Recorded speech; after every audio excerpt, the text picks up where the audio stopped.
بسم اللہ الرحمن الرحیم۔ السلام علیکم ورحمۃ اللہ وبرکاتہ۔ اس وقت آپ اپنی اسکرین پر ایک تصویر دیکھ رہے ہیں۔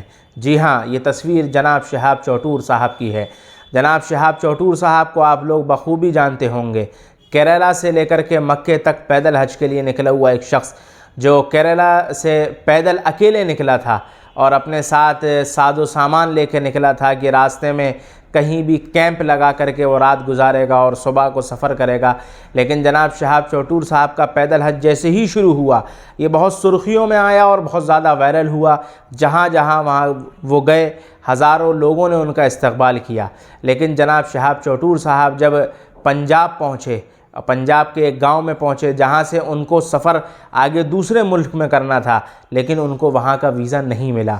4 مہینے تک ان کو ویزا نہیں ملا، وہ وہیں پر رکے رہے۔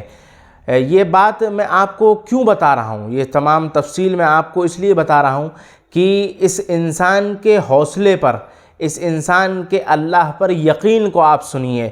دیکھیے، جب کوئی انسان اللہ پر یقین کرتا ہے تو دیر ہو سکتی ہے، اس میں بھی کوئی مصلحت ہو سکتی ہے، لیکن جب آپ اللہ پر یقین کریں گے تو اللہ آپ کے لیے ضرور کوئی نہ کوئی راستہ کھولے گا۔ پنجاب کے ایک بہت بڑے عالم دین کا میں بیان سن رہا تھا۔ انہوں نے، جو وہ مسلسل جناب شہاب چوٹور صاحب کے ساتھ ہیں، انہوں نے بتایا کہ 4 مہینے تک شہاب چوٹور پنجاب کے ایک گاؤں میں مقیم رہے۔ ہزاروں لوگوں نے ان سے آ کر کے کہا کہ دوسرا ملک آپ کو ویزا نہیں دے گا، آپ کو واپس لوٹ جانا چاہیے، آپ کو چلے جانا چاہیے۔ اور بڑے بڑے یوٹیوب چینلوں نے، کئی یوٹیوب چینلوں نے ان کے بارے میں یہ کہا کہ واپس چلے گئے اور بیمار پڑ گئے اور ویزا نہیں ملا، ان کا پیدل حج بیکار ہو گیا۔ پیدل حج کرنا صحیح ہے یا غلط، یہ ایک الگ موضوع ہے، ایک الگ بحث ہے، لیکن میں اس ویڈیو کو بنانے کا جو مقصد ہے وہ اس اللہ کے بندے کے یقین پر ہے۔ تو میں ان کا بیان سن رہا تھا، انہوں نے کہا کہ 4 مہینے تک جب ویزا نہیں مل رہا تھا، آج کی تاریخ تک، جب پچھلے 4 مہینے سے انہیں ویزا نہیں مل رہا تھا، تمام راستے بند ہو چکے تھے، انہوں نے کہا میں شہاب چوٹور سے مسلسل ملتا رہا ان سے بات کرتا رہا۔ 4 مہینوں سے انہوں نے اپنے آپ کو ایک کمرے میں بند کر رکھا تھا۔ یہ ایک اسکول میں جاتے تھے، وہاں بچوں کو پڑھاتے تھے، اس کے بعد آتے تھے اور اس کمرے میں رہا کرتے تھے، نماز کے لیے نکلا کرتے تھے۔ روزے کی حالت میں اکثر دن انہوں نے روزے رکھے اور اللہ سے صرف یہ دعا مانگی، اے اللہ، میں آپ کے گھر کے لیے نکلا ہوں، میں آپ کے گھر کا مہمان بننے کے لیے نکلا ہوں، اللہ مجھے اپنے گھر کا دیدار کرائے بغیر واپس نہ لوٹائیے گا۔ اللہ سے دعا کرتے رہے اور الحمدللہ آج 4 مہینے کے بعد ان کو ویزا مل گیا۔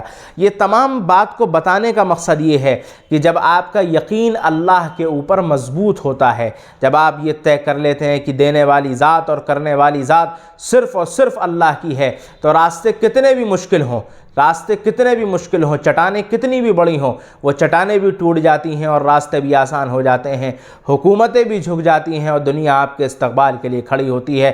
امید کرتا ہوں یہ پیغام آپ کو سمجھ میں آیا ہوگا۔ اللہ اس پیغام کے اندر جناب شہاب چوٹور صاحب کی اس 4 مہینے کی جرنی کے اندر صرف یہ پیغام میرے اور آپ کے لیے ہے کہ اللہ کی ذات پر یقین رکھیے اور مانگیے تو صرف اور صرف اللہ سے مانگیے۔ امید کرتے ہیں آپ کو یہ پیغام پسند آیا ہوگا۔ اگر آپ کو ہمارا یہ پیغام پسند آیا ہو تو ہمارے چینل کو سبسکرائب کریں، ویڈیو کو لائک کریں اور جناب شہاب چوٹور صاحب کے لیے دعا کریں، اللہ ان کے سفر کو آسان فرمائے، ان کے حج کو قبول فرمائے۔ جزاک اللہ۔ ملتے ہیں کسی اور ویڈیو میں انشاءاللہ۔ السلام علیکم ورحمۃ اللہ وبرکاتہ۔